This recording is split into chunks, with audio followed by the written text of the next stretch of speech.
one of the realizations that came to people because of the first Indian nuclear weapons test in 1974, which used a Canadian reactor to produce the plutonium that was used in the first test, right? And then everybody realized, oh my God, if India can do this, other countries can also do this, and we should stop thinking about building these things.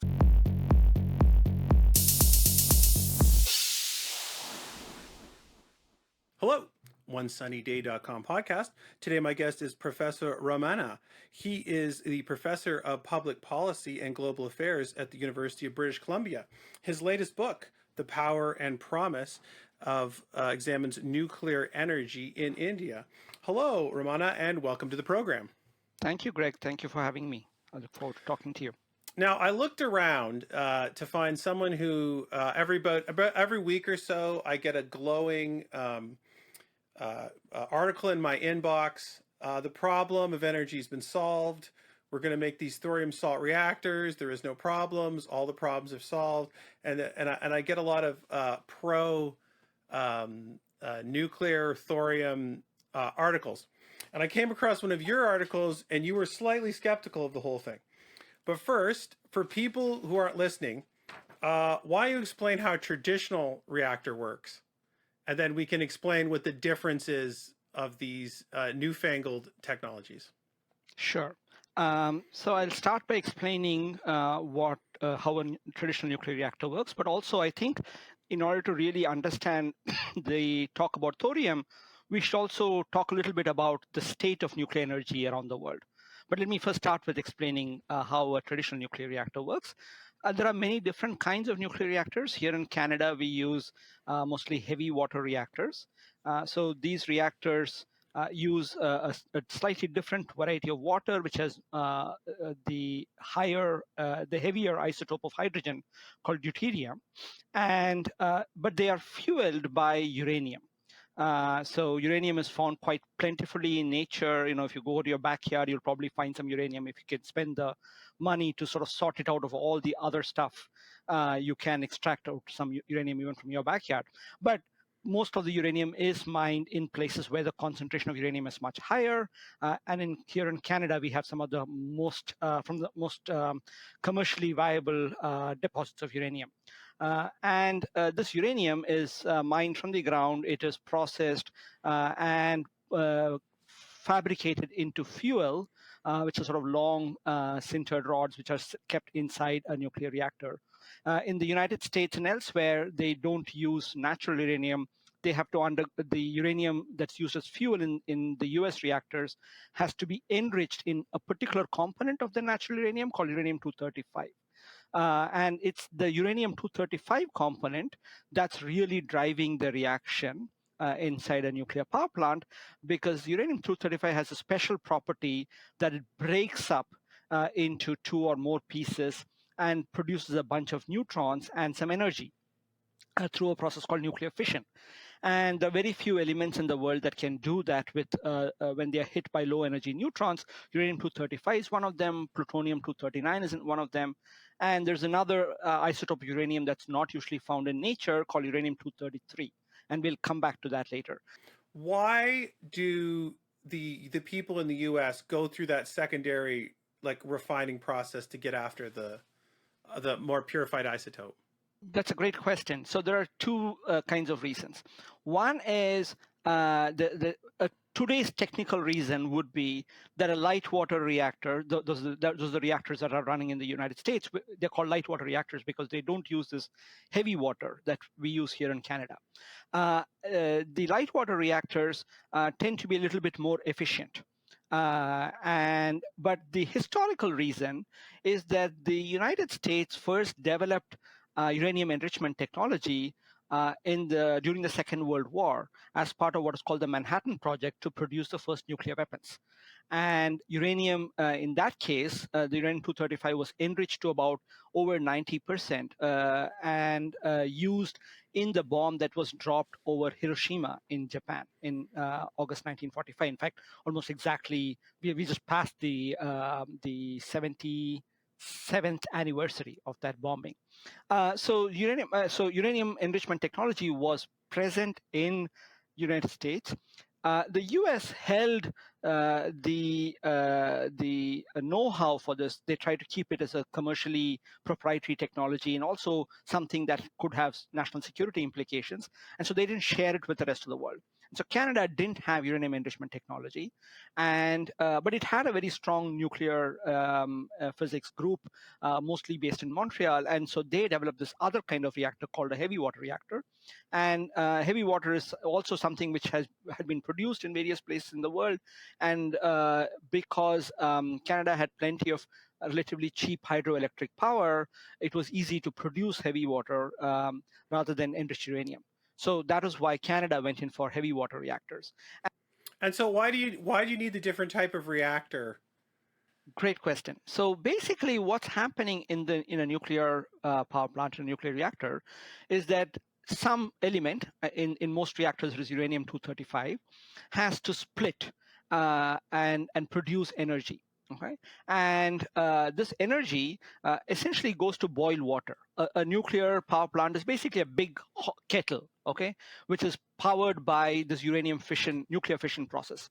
And for the nuclear fission to happen, you have to have a setup, what we call a configuration, where the neutrons that are produced during this fission process go on to hitting other uranium nuclei, breaking them apart and producing more fission so that the process keeps continuing on and on and on. Right? This is called a chain reaction. And in order to create a chain reaction, you have to have a specific configuration, and that depends on various properties of uranium and the nuclear properties of uranium and so on. So it's a little hard to, I mean, I don't want to sort of go through a whole physics lecture on how that happens, but essentially there are only, there are many, many different ways by which you can do that. Heavy water reactors are one, light water reactors are another. There could be what are called high temperature gas cooled reactors, sodium cooled fast reactors, a bunch of ways of doing this. But essentially, all of them are using the fission process to produce heat to boil water, which will drive a steam turbine to produce electricity. The good news is I watched Chernobyl on HBO, so I'm also an expert in nuclear reactions just from that show. Right. So yeah, and so the important thing, I remember when I was a kid, we went and we took a tour. I think it was of the Pickering nuclear plant, right? And I can remember as a high school student, I was all puffed up about nuclear waste and all these issues. And at one point, somebody asked they showed us like the spent fuel pool, which is like the biggest swimming pool you can ever imagine, just this huge pool with whatever, and it's got like clear water and you can see it. And I was like, well, where's all the nuclear waste? And they were like, oh no, it's all there. And in this huge pool down at the end, there's like four casks of stuff. And I remember going like, that doesn't seem like a big deal. Now, listen, you know more about it than me, but I could just remember the difference of seeing these things and being like, that doesn't seem like a lot of material. And I remember they had one decommissioned or something. They were doing something weird with it, and they could say you can actually now see the face of whatever the plate of what they're doing. And I'm like, that is not a big thing. Like it's not some gigantic thing. You can sort of sit in front of it and see, well, this is the reactor right here, right? So it seems to me that it has a lot of paraphernalia for it's the paraphernalia around it that's making this huge building, and the turbine is just this unbelievably massive thing. But the actual reactor is not that big. Now, are they all similarly sized, like these ones in the States? Yeah, so different reactors are differently sized. The physical sizes vary quite a bit depending on how you're doing this. But I think you touched on a very important point, which is that a nuclear reactor, the actual part of the reactor where the fission process happens, is quite small compared to the much larger reactor. And the reason is that, and the other thing that where you mentioned that was the spent fuel in the spent fuel pool, right? There's a reason why that spent fuel is sitting inside that gigantic pool. It's because you cannot go anywhere near it, or you will get a lethal dose of radiation, right? So the water is there to absorb all the radiation to make sure it doesn't reach somebody who's walking near there, right? And the same thing is true in the case of the reactor. That all the fission, the parts that the fission reactions are happening, have to be covered by multiple layers of different things to make sure that under no circumstance can that ever come out. And as you mentioned, the HBO show Chernobyl, there are times when these things do come out, and this what results is a very large, is radioactive contamination over a very large space period, and that can also last for decades, as we know from Chernobyl again. Yeah, and there's also intermediate garbage too. Like I can remember, like somebody would go do something, and then all this paraphernalia was getting thrown at, like badges, hammer, screwdrivers, Absolutely. screws. They're all just like, we're going to throw this in a bucket for the next 3,000 years. That's our solution, because somebody went in there, turned a bolt, and they're like, this is garbage now. So this is kind of the reverse of the King Midas story that we've heard in from the Greek fairy tales, which is that everything he would touch would become gold. Like that, everything that touches all the nuclear processes become radioactive, right? So you have to sort of deal with that. Okay, fair enough. And so you take these things that would commonly be safe, you expose them to radiation. Good news is now they're radioactive. Yes. And so now you have to dispose of that thing, and then the container that it's in, and then whatever truck you took to drove it somewhere else would. And so I assume that's why the spent fuel on site solution, we just move it as little as possible. We chuck it in this pool, And then maybe move it to a dry cask and so on and so forth. Yeah. so that's the normal reactor. We take these bundles, we put uranium, we shove them in tubes, they get super hot, we put water around that, we superheat it, right? It runs to a turbine, we spin the turbine like a boiler. That's what's, it's old technology, right? Spin the turbine as fast as possible, and we keep this coolant loop going. And so long as this coolant loop is going, everything is fine, right? And the second thing that I did pick up on just through reading through this is that the one key is that because this is water, this is like insane pressure in this loop, right? Otherwise, it just boil into nothing in a millisecond, right? Exactly. Yeah.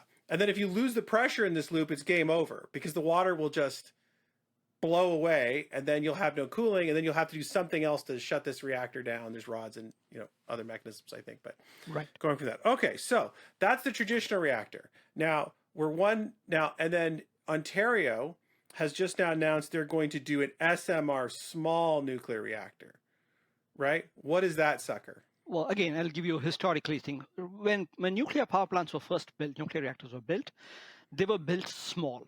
So the first reactors in Canada or in the United States were all generating maybe tens of megawatts, relatively small sizes.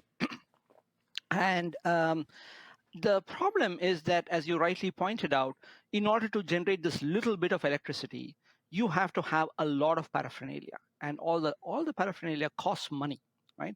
So nuclear reactors are very expensive to build. And the only way that the nuclear industry could figure out how to reduce costs was to build larger and larger reactors so that you can try to distribute this cost over more units of electricity that are being produced. This is what are called economies of scale.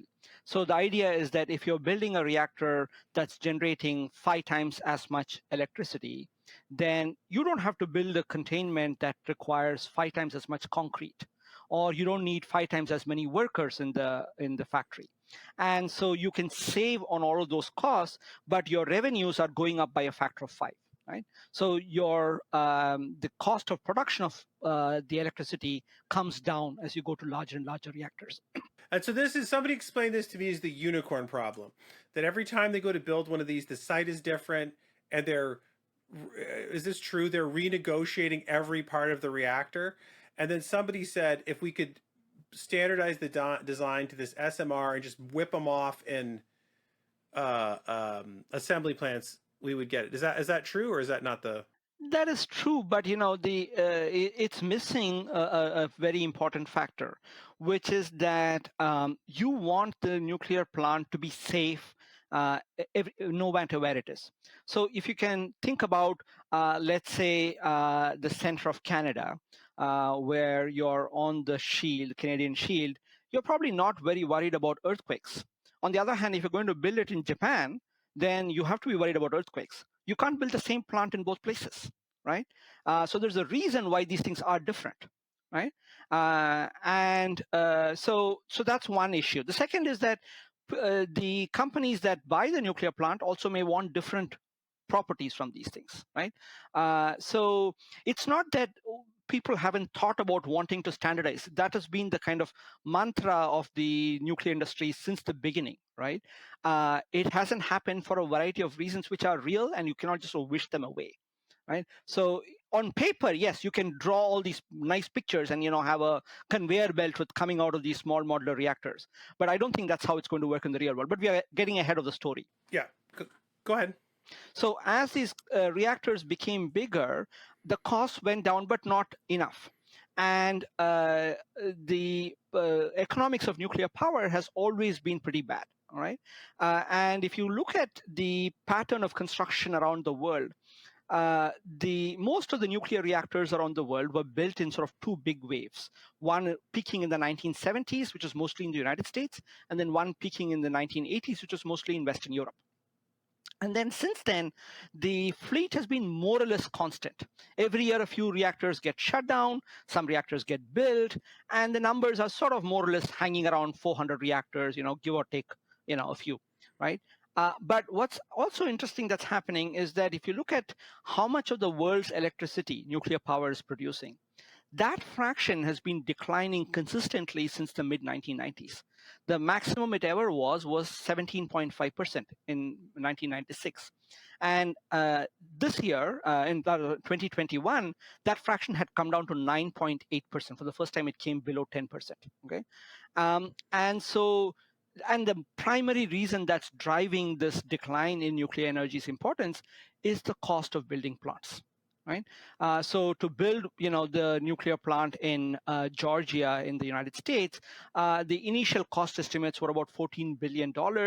It's now around $30 billion plus. It's still not completed, so we don't know what the final cost is. That's a huge amount of money, right? So the nuclear industry basically said, everybody, all the utilities basically said, we're not going to buy any more of these things because our balance sheets just go out of the roof. And so the nuclear industry turned around and said, okay, we can try to make these cheaper by building smaller reactors. And that's why this sort of talk about small modular reactors come in. Do you know what's driving that? Because I think it's perplexing is how you could pull something off in 1970, which you know what I mean, with improved technologies, computers, et cetera, et cetera. Now all of a sudden you can't pull it off. That doesn't seem logically consistent. Yeah, so that's a great question. So nuclear industry, nuclear energy, and nuclear power plants are an exception to a rule that we see in almost all other technologies, which is costs typically come down as you build more, right? We've all heard about solar energy prices, falling through the floor over the last 2 decades and things like that. Nuclear power plants, on the other hand, if you look at the two biggest markets for nuclear power in the United States and in France, those are the ones where they have been the best studies. Costs have actually increased with time. And that might seem counterintuitive, as you pointed out, but the reason is that the more experience you have with nuclear power, the more ways you discover that a nuclear plant can have a bad accident, right?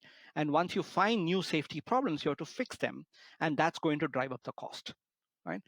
So the plant of the 1970s, today's regulators will say, no, you can't do that because we can see all the many ways in which that can fail. It's kind of that, like, they've seen these accidents, they've seen these close calls, they've done these things, they've said, no, you can't do this anymore. We now need a double pump, redundant pump, thicker things. We can tell that the pressure is going to go here. The previous containment dome was a dream, and they keep toughening up the standards to make sure there's not an incident, and sort of cage the beast, as it were.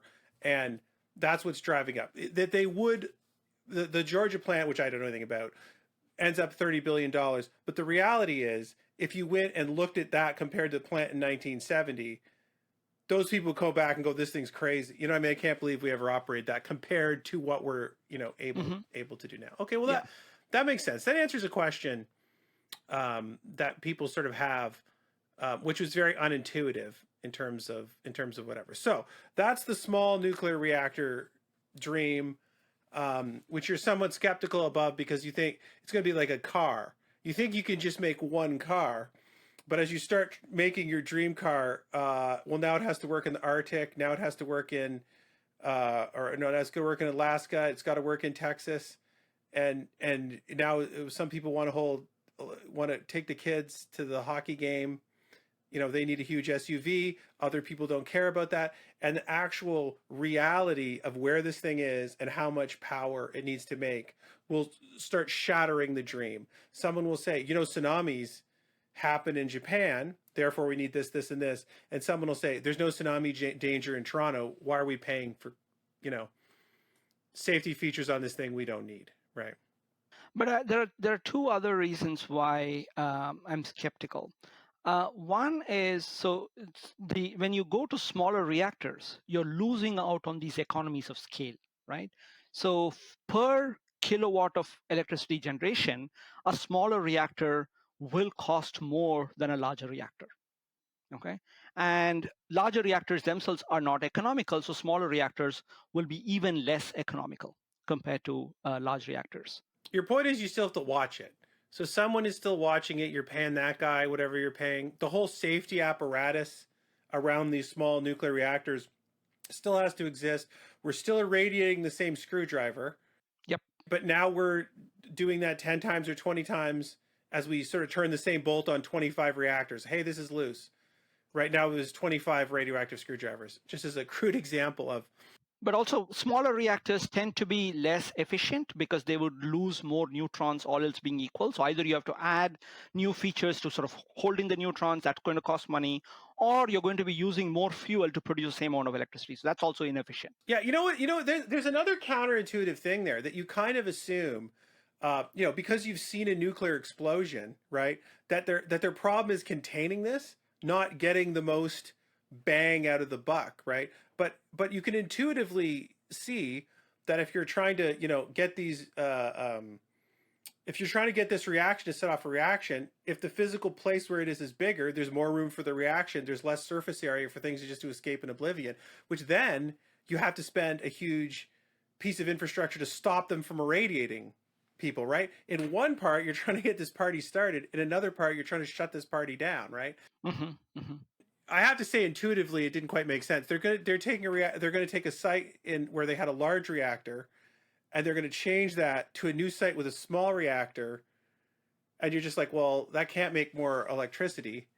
Yeah, I think you're talking about Darlington, and I think yeah. So the reason they are trying to build one more there is so that they can avoid going through the environmental impact assessment Oh, I process. see. That's the real reason, which they're not going to tell you that, but that is my reading of why they're building it there, because the site already has nuclear power plants. They're going to try to make the argument that this is not adding a lot more danger. We already know this place.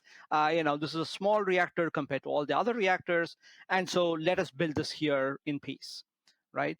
But just FYI, I also don't think Ontario Power Generation has decided, or rather, Ontario has decided to build it. OPG has said we have selected this technology with the light water boiling water reactor design, and they're going to have to now sell it to their board. Then they'll have to go through some provincial process, I imagine, before the actual construction starts. So we shouldn't sort of assume that it's going to happen. I mean, I assume your idea is they're kind of, well, this didn't work, so we're going to warm over another idea, get some excitement going. Yeah. And then when it turns out that your grid of 16 small reactors, you know what I mean, was not as good as your grid of 4 big reactors, well, the 65 billion's always been spent. You win some, you lose some. Yes. These things are going now. We're not going to turn them off, that's for sure.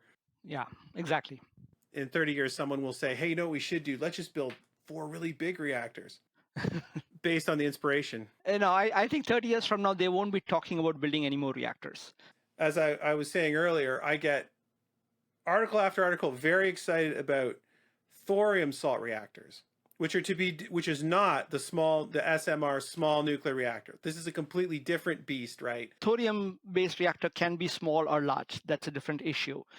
Small and modular are small is a property of how much power is being produced. Modular is a property of how it is being manufactured. And thorium is about what fuel you put inside it. But okay, let's get to thorium first. So I told you about regular reactors using uranium-235 and fissioning it. Uh, the interest in thorium dates back to the first decades of the nuclear age. And the feeling then was that nuclear power was going to grow very fast. And soon our world will be completely powered by nuclear power. There'll be reactors all over the place, hundreds and thousands of them. And we will run out of uranium. This was the big concern in the 1950s and 60s. And so nuclear scientists and engineers started looking at how else you can try to generate nuclear power. And one solution was to go to thorium. And I'll come to that in 1 second. But there's another solution they tried, which actually was the preferred solution for a while, and that was to build what are called breeder reactors, which are supposed to produce more fuel than you put in and generate power. And the way they do that is that they start converting some of the uranium 238, the one that can't normally be used, into plutonium, and then using the plutonium as fuel. I can put my hand up and see one problem with this great idea already. Um, are we not now producing plutonium, which Absolutely. could be used for nuclear weapons? That doesn't seem like the world's greatest idea. Absolutely, absolutely. And this was one of the things that happened because of one of the realizations that came to people because of the first Indian nuclear weapons test in 1974, which used a Canadian reactor to produce the plutonium that was used in the first test, right? And then everybody realized, oh my God, if India can do this, other countries can also do this, and we should stop thinking about building these things. And eventually, the United States, they canceled their breeder program under President Carter, right? But anyway, that back to the basic point, which was to say that there was this concern that we are going to run out of uranium, and so we have to figure out some way. And one way was to build these breeder reactors, which didn't work very well because there are all kinds of problems with those reactors. We can talk about that another time. The other way was to try to go to thorium. The problem with thorium is that you cannot run a reactor on thorium, right?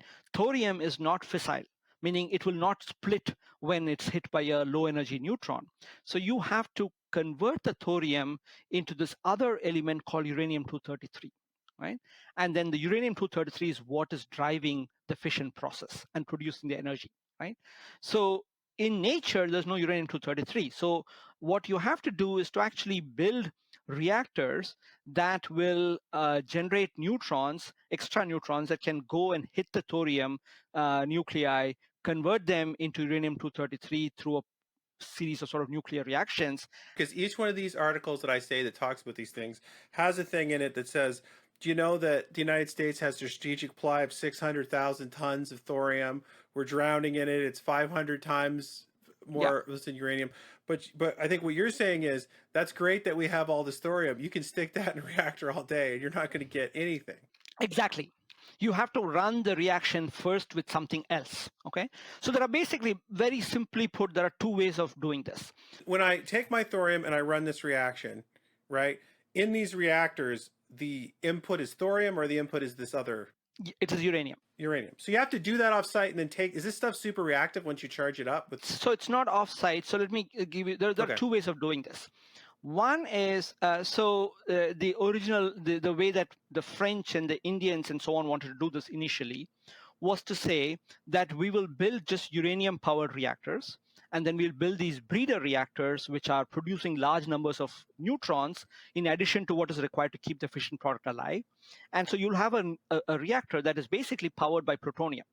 And then around the surface of the reactor, you're going to put this blanket of thorium, and the thorium absorbs these neutrons, gets converted to uranium 233. Then you can take it to a lab, run a bunch of chemical reactions, what's called a reprocessing plant, produce uranium 233, and then go and build a new reactor that is fueled by uranium 233. And in the U-233 reactor, you could, in principle, put a blanket of thorium, and that will absorb more of the neutrons, become U-233. You do this process all over and over again, right? So that's the whole idea of what's called a thorium-based breeder program. The other option is to start with a reactor that has a huge amount of uranium 235 or plutonium or some other fissile material.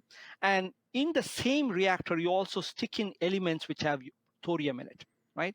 And inside the reactor, the thorium is getting converted into U-233, and eventually those U-233s will also start fissioning.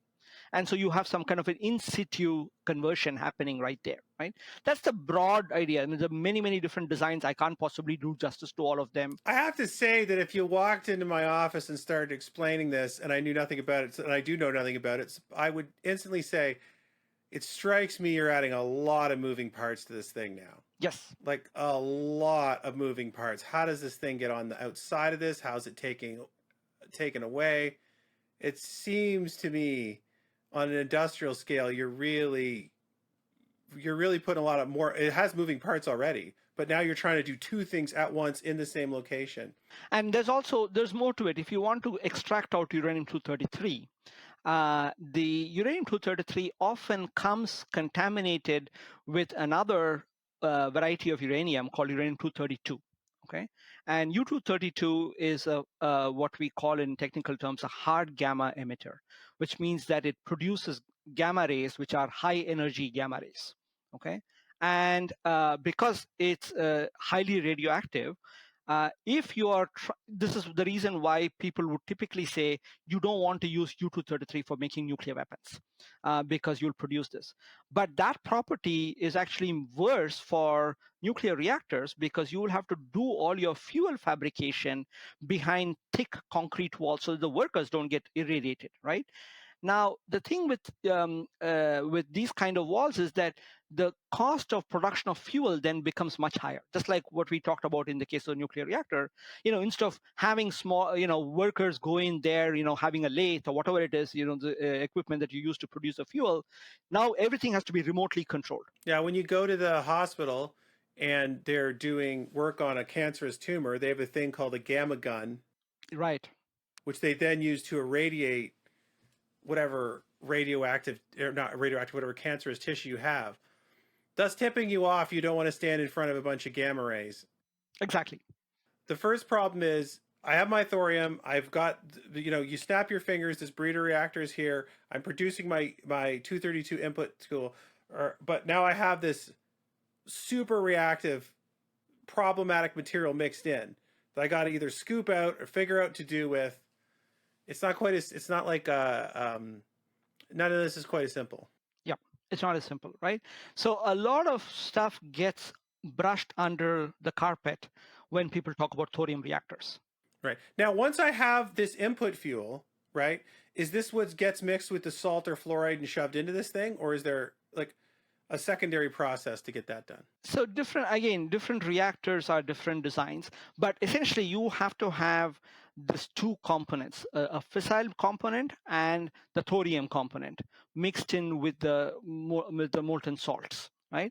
And now that comes to a different problem, right? Which is these molten salts. Right?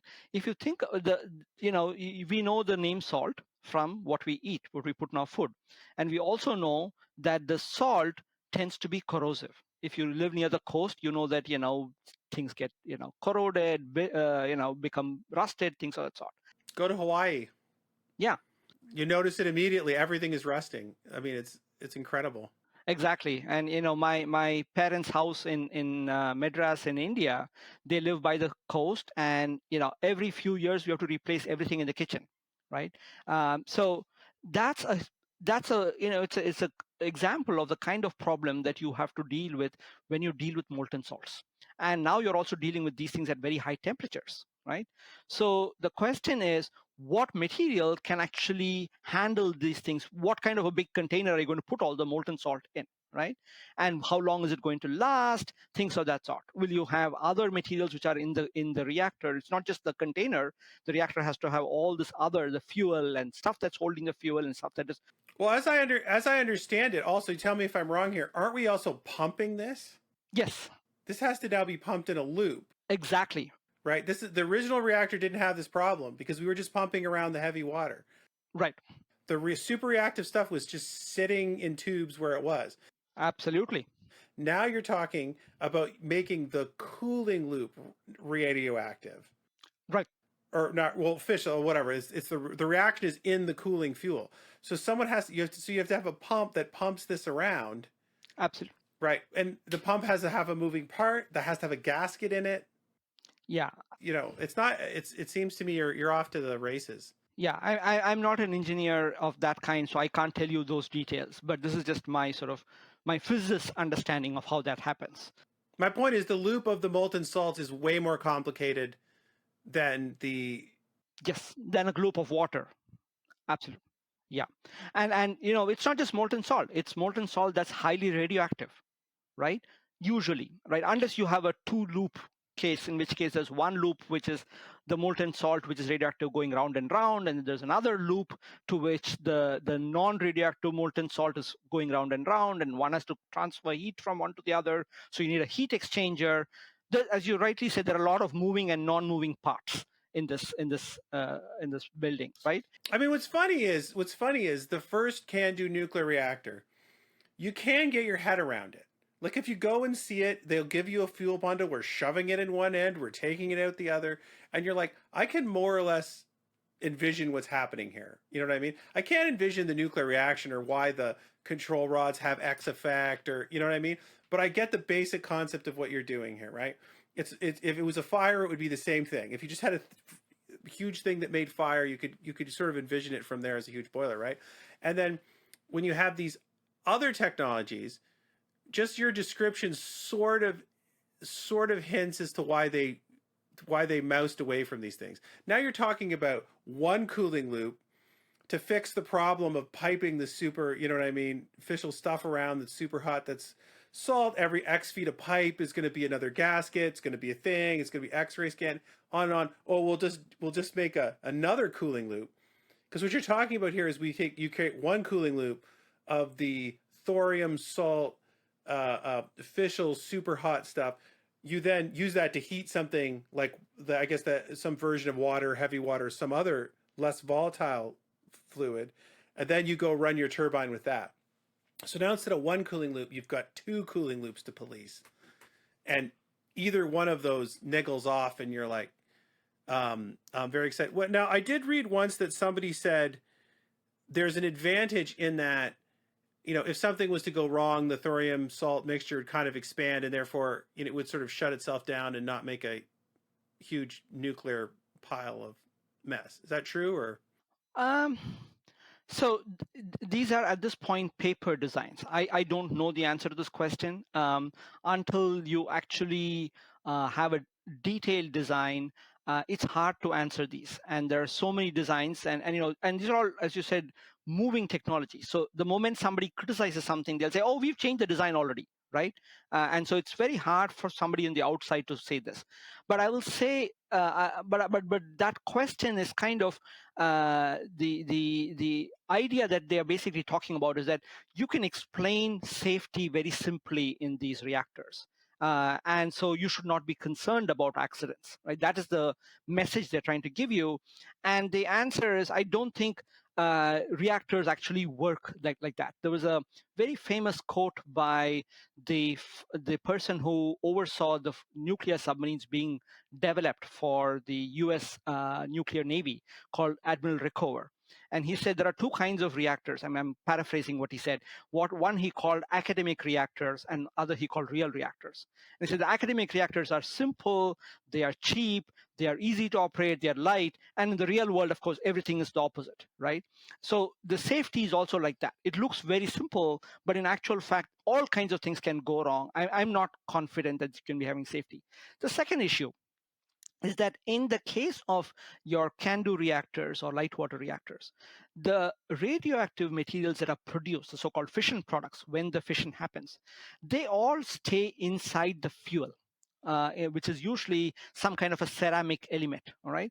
And it is covered by some kind of a cladding. It doesn't escape out unless there's a small hole, maybe a small amount escapes. That's by and large the situation. Unless you have something like Fukushima, when the whole thing melts down, there is no way for this radioactive material to escape out.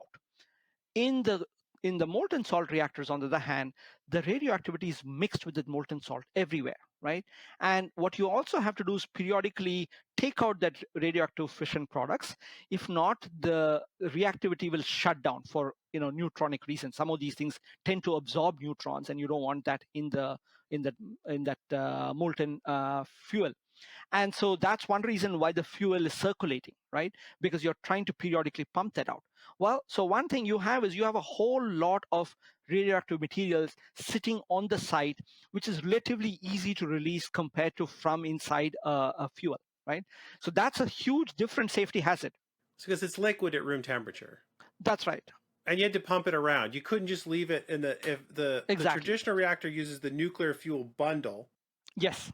Once the bundle's out of there, the bundle's not going to suddenly turn into gas. It's not going to turn into a liquid. Right. You still have a problem what to do with the bundle, but it's also heavy. It's bulky. Yes. It's not like a theft target. You know what I mean? Or it does not have the property to be able to make like a pile of stuff that's now in the ground. I mean, you can kind of melt down, I guess, but it's like now it's in the ground. It's in the groundwater. It's melted. It's just can distribute itself infinitely. It's a solid thing, so it can only go so much. It doesn't have the same distribution. I guess your point there. And so, what is the difference between the the thorium? Is there a big bifurcation? Because some people say I'm going to do the thorium salt, and there's another fluoride thorium. So fluoride is a kind of salt. Okay. So salt is a general name. It can be chlorides, it can be fluorides, other things. Why do they mix it with these super corrosive salt? I think those are the few things that can stay molten at this high temperature without turning into gas at room pressure, at atmospheric pressure. And this is to just avoid super expensive piping everywhere that has to be ready for these high pressures. Right. That's right. There are a bunch of other reasons as well. I'm not super familiar with it, so I don't want to sort of. I get the impression it takes more than a couple people to build one of these things. Yes. You gotta have some oversight. Might take 3-4 guys a couple years. And I mean, even the small, which is supposed to, I think they said it's going to make power. It wasn't very. I read through a blurb. It wasn't very encouraging. It's like we can start doing this by 2028. I'm like 6 years. But that's ultra optimistic, right? So if you look at the typical life cycle of a nuclear reactor, a new nuclear reactor design, okay? So you said there are 3 or 4 people. I usually joke that, if I had a few $100,000, I can hire a bunch of graduate students and have them design a new reactor. It's not really that difficult because there are a lot of designs out there. If you know if you have people who know nuclear reactor physics, they can come up with a slightly different version, right? A slightly different fuel, maybe a different enrichment level. But that's just like the drop in the bucket, right? Once you make that core of a design, and that's what you see most often in the PowerPoint presentations you see about these things, that reactor has to undergo an enormous amount of engineering design. The kind of questions that you're asking: how is the stuff going to be this thing? What kind of a pump are you going to use? How is that pump going to be maintained? All those questions have to be answered.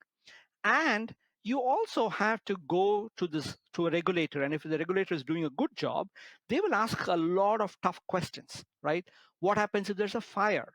What happens if there's an earthquake, a tsunami, right? What happens if your operator just messes up and opens this valve by mistake, right? All of these different things have to be, the people who are developing the design have to spend an enormous amount of resources answering these questions, doing lab experiments. So to convert one of these paper designs into a reactor typically costs of the order of $1 billion.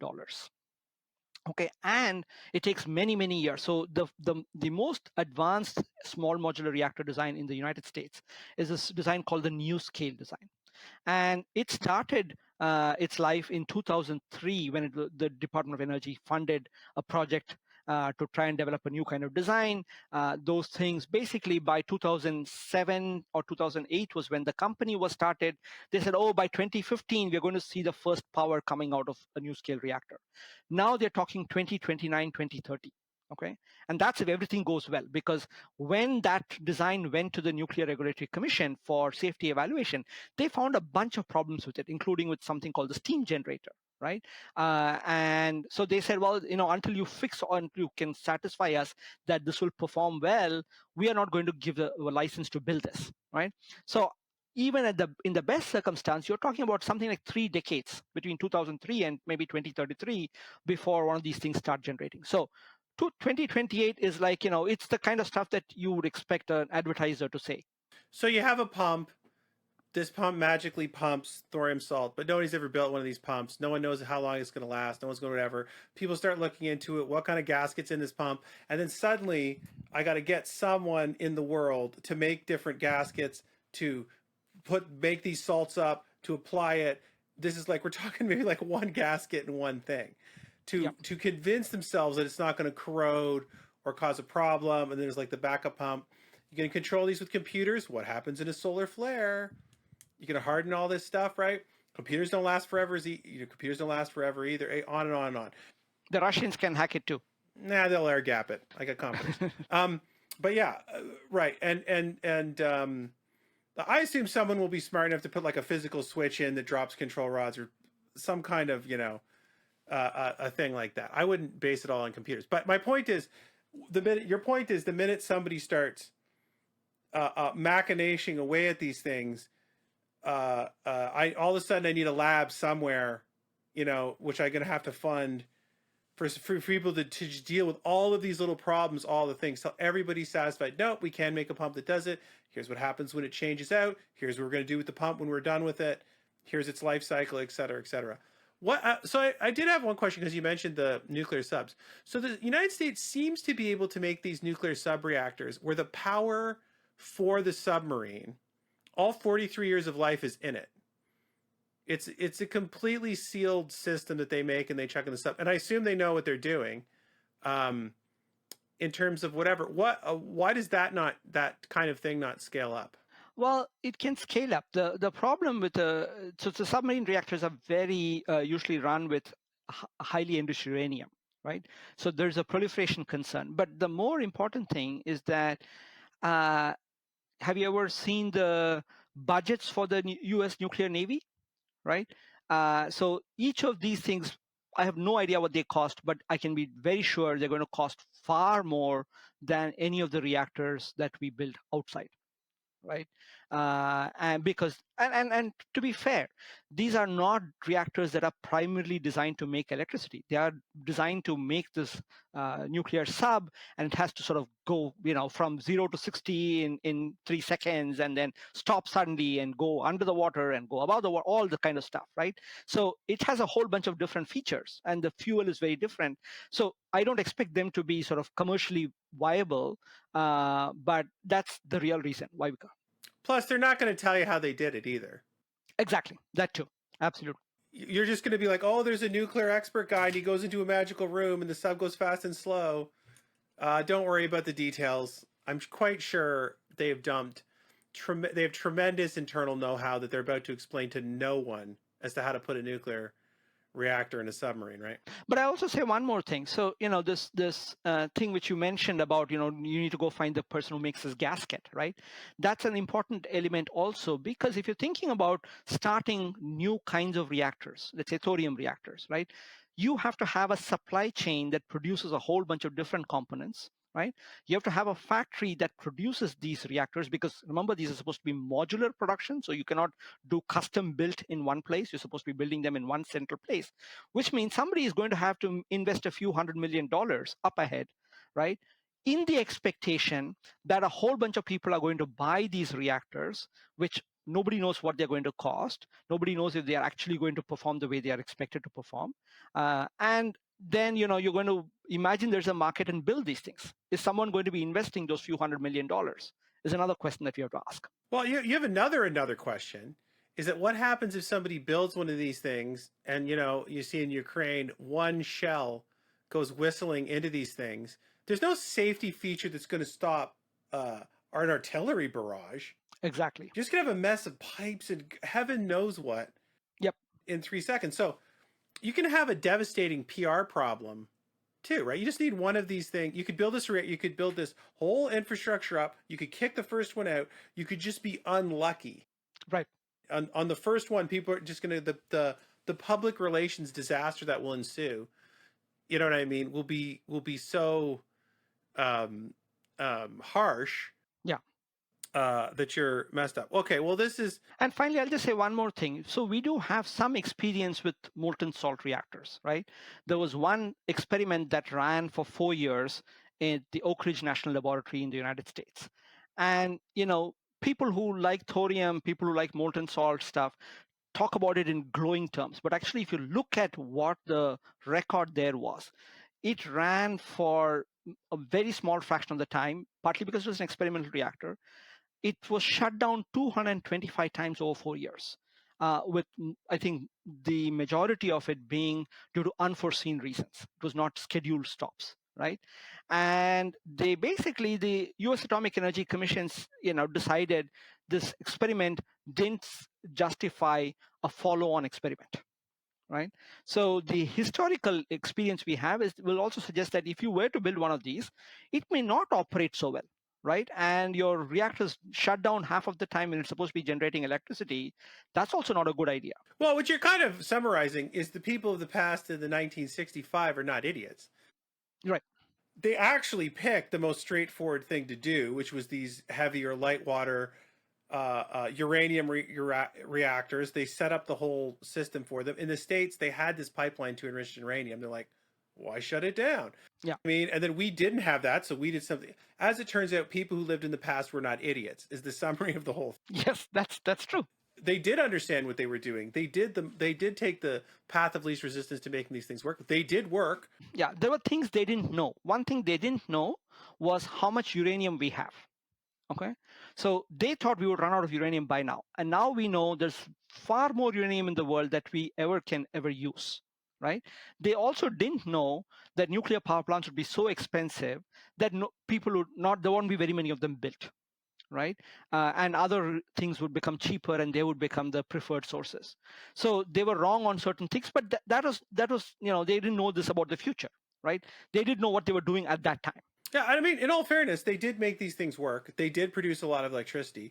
There's Yep. been relatively, for 400 plants, you're not talking about that many accidents. And I got the sense from my 25-year-old tour of the nuclear power plant that the States was more into like living on the edge and getting like every efficiency, getting every piece of power they could out of this, and the Canadians were a little more, you know what, 80% is good enough. We'll just live with that, and we won't construct a whole bunch of paraphernalia to try and squeeze that last 2%. I said it's like somebody was designing it, went right from the F-16 to like, what can we do with a nuclear power plant? Let's just squeeze every drop we can get out of the thing. So Yeah. I get the impression though, but so the question is, why don't you just build the old? You now know some new things. You're on the safety thing. What's wrong with the old CANDU reactor? Nothing. You know what I mean? Updated. Updated, yes. So what is wrong with the updated CANDU reactor is it costs a lot of money, right? So if you remember around, was it 2008, 2009, Ontario decided they were going to build some more reactors in Darlington. They put out a tender, and I think AECL, Atomic Energy of Canada Limited, which was still extant at that time, its bid was reported to be $26 billion, right? That was 3 times what the province had expected. And that's when they shut it down, right? Today, if you were to invite bids, you will get numbers which are similar, right? That's the problem, right? And with in the United States, where there's a lot more sort of data, the cost of building one of these large nuclear plants tends to be of the order of $10,000 per kilowatt or more, right, per unit of electricity. Whereas a solar plant today is of the order of $1,000 to $1,500, or a wind turbine, right? So I know solar and wind don't generate electricity all the time, but if you look at the cost, the levelized cost of electricity, it's still a factor of about 4 to 5 smaller, right? And so that's the other thing that's going against nuclear power everywhere. So this is the Michael Schellenberg. I thought, Yeah, I mean, I can't do I can't do justice to the whole 20-minute thing, but his basic point is we have been at this for 10, 20 years now, and still, if you look at the amount of power, percentage power we've managed to move over, it's not that great. And he combines that in with the battery problem. So I think he has some statistic like, if you could take every car and every battery in all of California, right, that it would last California for 23 minutes, right? And then he has a real technical argument, which is as the percentage of the power grid gets switched to from nuclear or coal or any of these other things to solar power or wind power, the variability gets worse and worse and worse. So you get terrorized into needing more and more batteries as the percentage goes up, right? So he just sort of has points like that, and is basically like he's got more fear of of carbon output than anything else, right? His big fear is carbon output. So he goes, well, this is a known solution to tamp down the carbon problem, right? Whereas these other ones are kind of still have unknowns to them. What's going to happen with the blades and these wind turbines? What's going to happen with the solar power? I don't know how reasonable any of that is. Yeah, I think he's sort of I mean, we don't want to sort of spend a whole time sort of discussing him. He's a very controversial figure and he loves to make very provocative statements. I think he's sort of more than fair to nuclear power and less than fair to renewables. And he doesn't sort of, there's a huge amount of thinking that's gone into how to deal with the variability of renewables, which doesn't necessarily involve building lots and lots of batteries. If you're like, hey, we have to figure out how to store all this energy, right? You know what I mean? That may have surplus, right? I mean, it would be interesting, but you could just say, what if I pre-cool your house in California by 2 degrees? Exactly. What if I just get the head start on that? I can dig a computer, I can turn it on at 3 a.m. and I can just chill your house down so you wake up and the air conditioner doesn't need to run for 3 hours. You can imagine all sorts of. Exactly. So there's a bunch of things you can do on the demand side. There's a bunch of things you can do on sort of having more diversity, both diversity of technology and diversity of geography.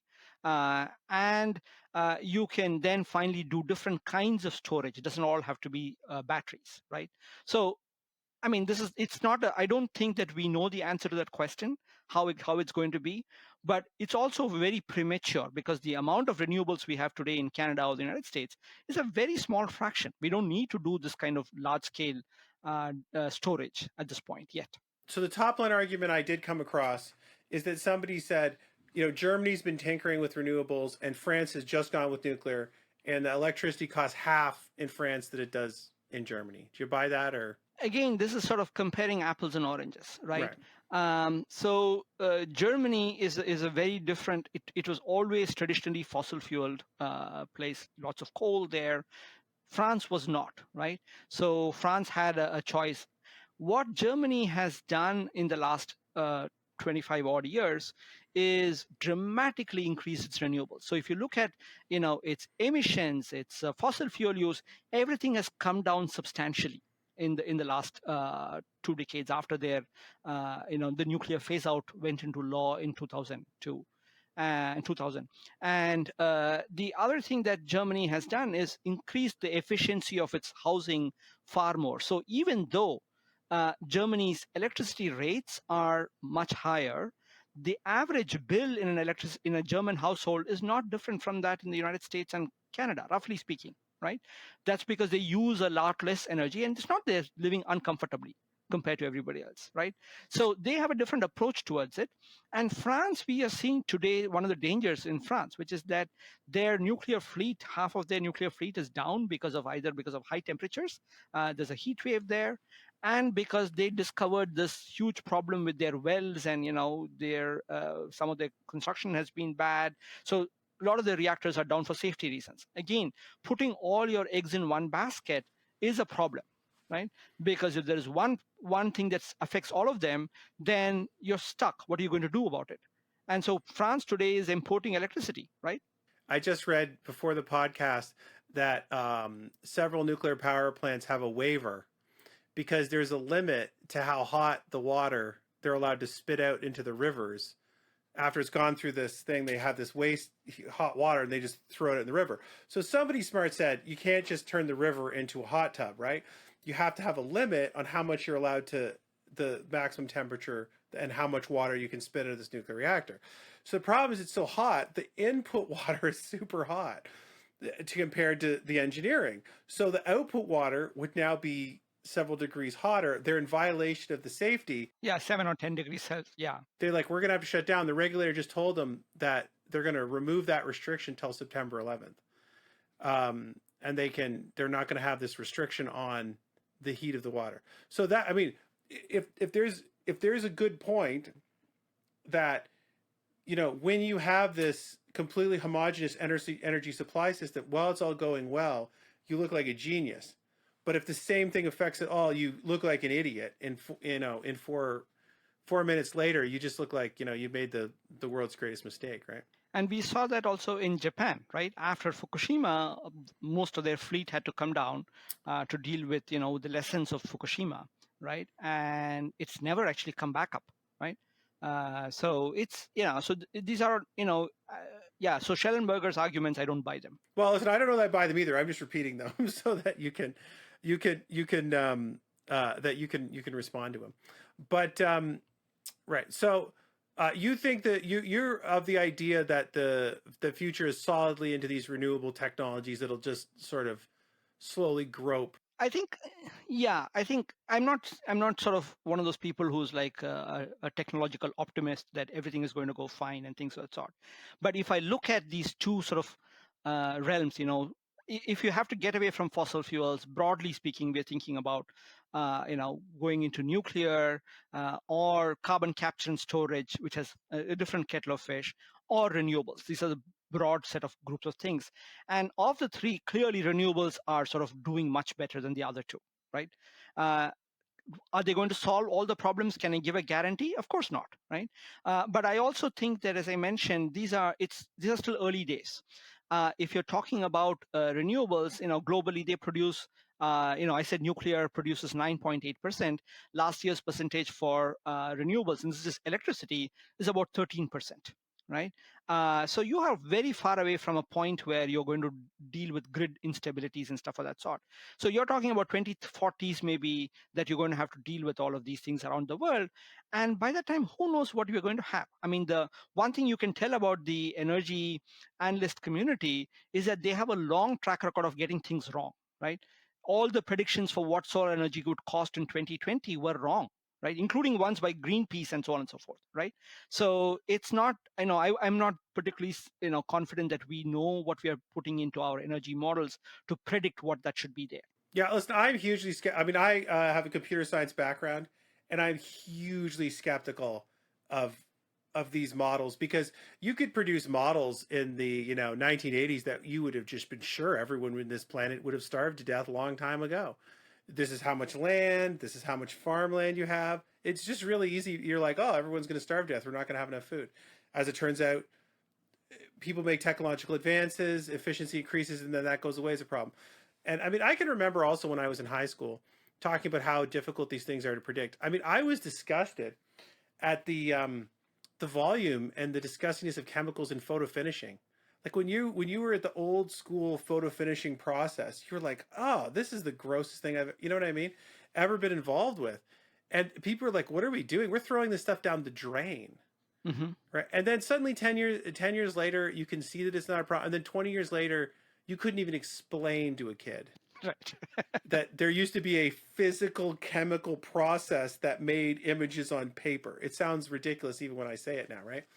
So I can fully foresee that it's very difficult to model out and say, something won't come up that'll. I mean, we can't have confidence in these models. This is not to say that we should not be modeling. You want to model to sort of think about possible downsides, try to plan for that. For example, if you, as you said, dealing with the blades from wind turbines is going to be a huge problem, you want to put in some money right now to do research into how they can be recycled, right? Not after you accumulate a billion of them, right? Yeah, now is better than when you're burying them because they're just burying them. And I think that Europeans are burning them. Both seem like suboptimum. Suboptimal, yeah. This sort of global energy infrastructure, which is just powering all these things, right? And you get a one group of people who's like, well, you can't make energy so expensive that the middle class of your country, you know what I mean, gets thrown under the bus. And then there's another group of people who sort of say, well, global warming is such a threat. Everyone's going to have to live differently and we'll have to throw ourselves under the bus.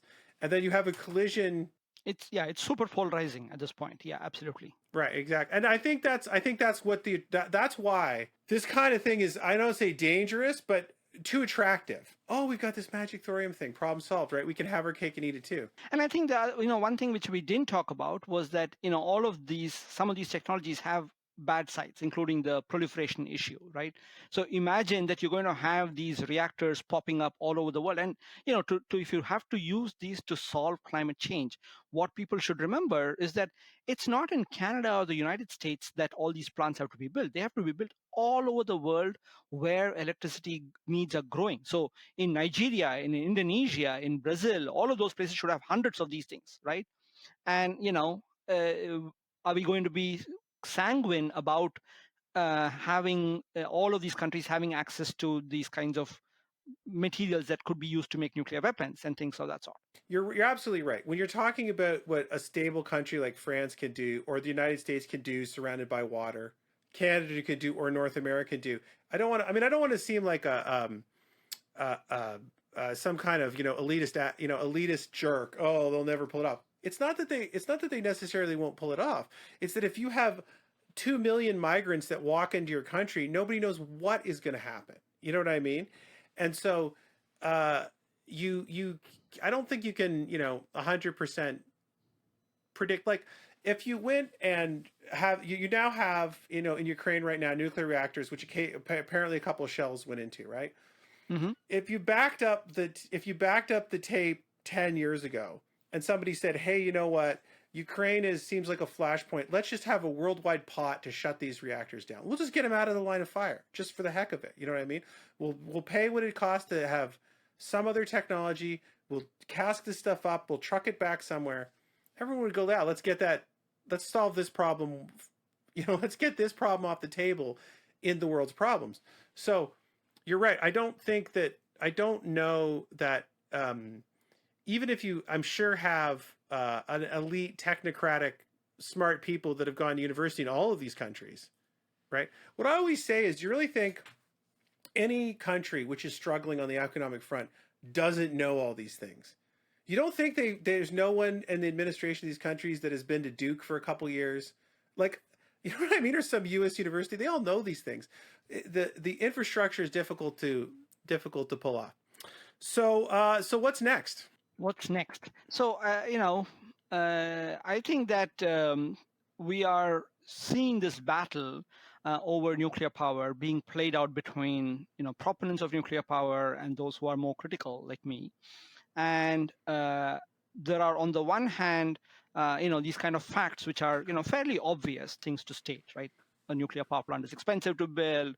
They can sometimes go bang, like because there's a shell on it, or because there's a tsunami, or because somebody messed up. And this nuclear waste stuff is difficult to deal with. These are fairly obvious things. But on the other hand, you have this very powerful PR industry that's sort of pushing out all this stuff. And it's not clear to me that they are having an outsized influence on policy, and we are sort of funding a lot of these experiments, which I don't think are going to lead anywhere. And we'll be much better off funding things which seem more promising, which you probably have to deal with, which you probably have to be part of our energy infrastructures in the future, and trying to do better job of those things is probably, I think, the way we should be going. Right. No, but just to get your point clear, I don't think what I got from you was not that this old can-do nuclear system doesn't work. It does work. Your point is it's just insanely expensive. Yeah. Yeah. And also it has these other, CANDOs also have proliferation concerns. CANDOs also have waste problems, and CANDOs also can melt down, right? Or can have accidents. They just haven't happened. And it's a rare occurrence. But if you were to think about building an order of magnitude more plants, you will have accidents not at the multi-decade scale, but maybe on the multi-year scale, right? That's just a law of sort of probabilities, if you like. Right. And your point is, even if you wanted to sit there and say, oh, you know what, we do have the infrastructure in Canada, the US to run these things, and we can run them safely. We can see the whole cost cycle, building, running, decommissioned, and it creates this much electricity. That doesn't necessarily mean this is a solution for the rest of the world. You need something you can deploy without this huge complicated infrastructure and the water will always be in the Great Lakes, and et cetera, et cetera, et cetera, right? I think the point that you touched on is, it's not, even if you make it a solution for North America, good news. There's still 7 billion people you have to do something with. Yeah. I guess the summary is when people, because people throw the France argument all the time. Yeah. France has pulled it off. Are we? There's some kind of mental barrier? Why can't we do what the French did? And your kind of point is, even if that is good for the French, and even if they did pull it off, and even if it's a massive success there, right? People in all these other jurisdictions, some that won't even be near water at all, Yeah. they need electricity too. How is that going to be deployed? And in there, the nuclear argument flies away completely. And they still need a way to produce power that's hopefully better than burning coal or burning natural gas. And that's where the renewals can hopefully play some role. I mean, renewables, again, I'm not talking about them as this magic solution that works everywhere, but there are many, many more of those. So it's not just one solution. And so you have to sort of think about what we can do. Yeah. Well, thanks very much for being on the podcast. My pleasure. Thank you. Thanks.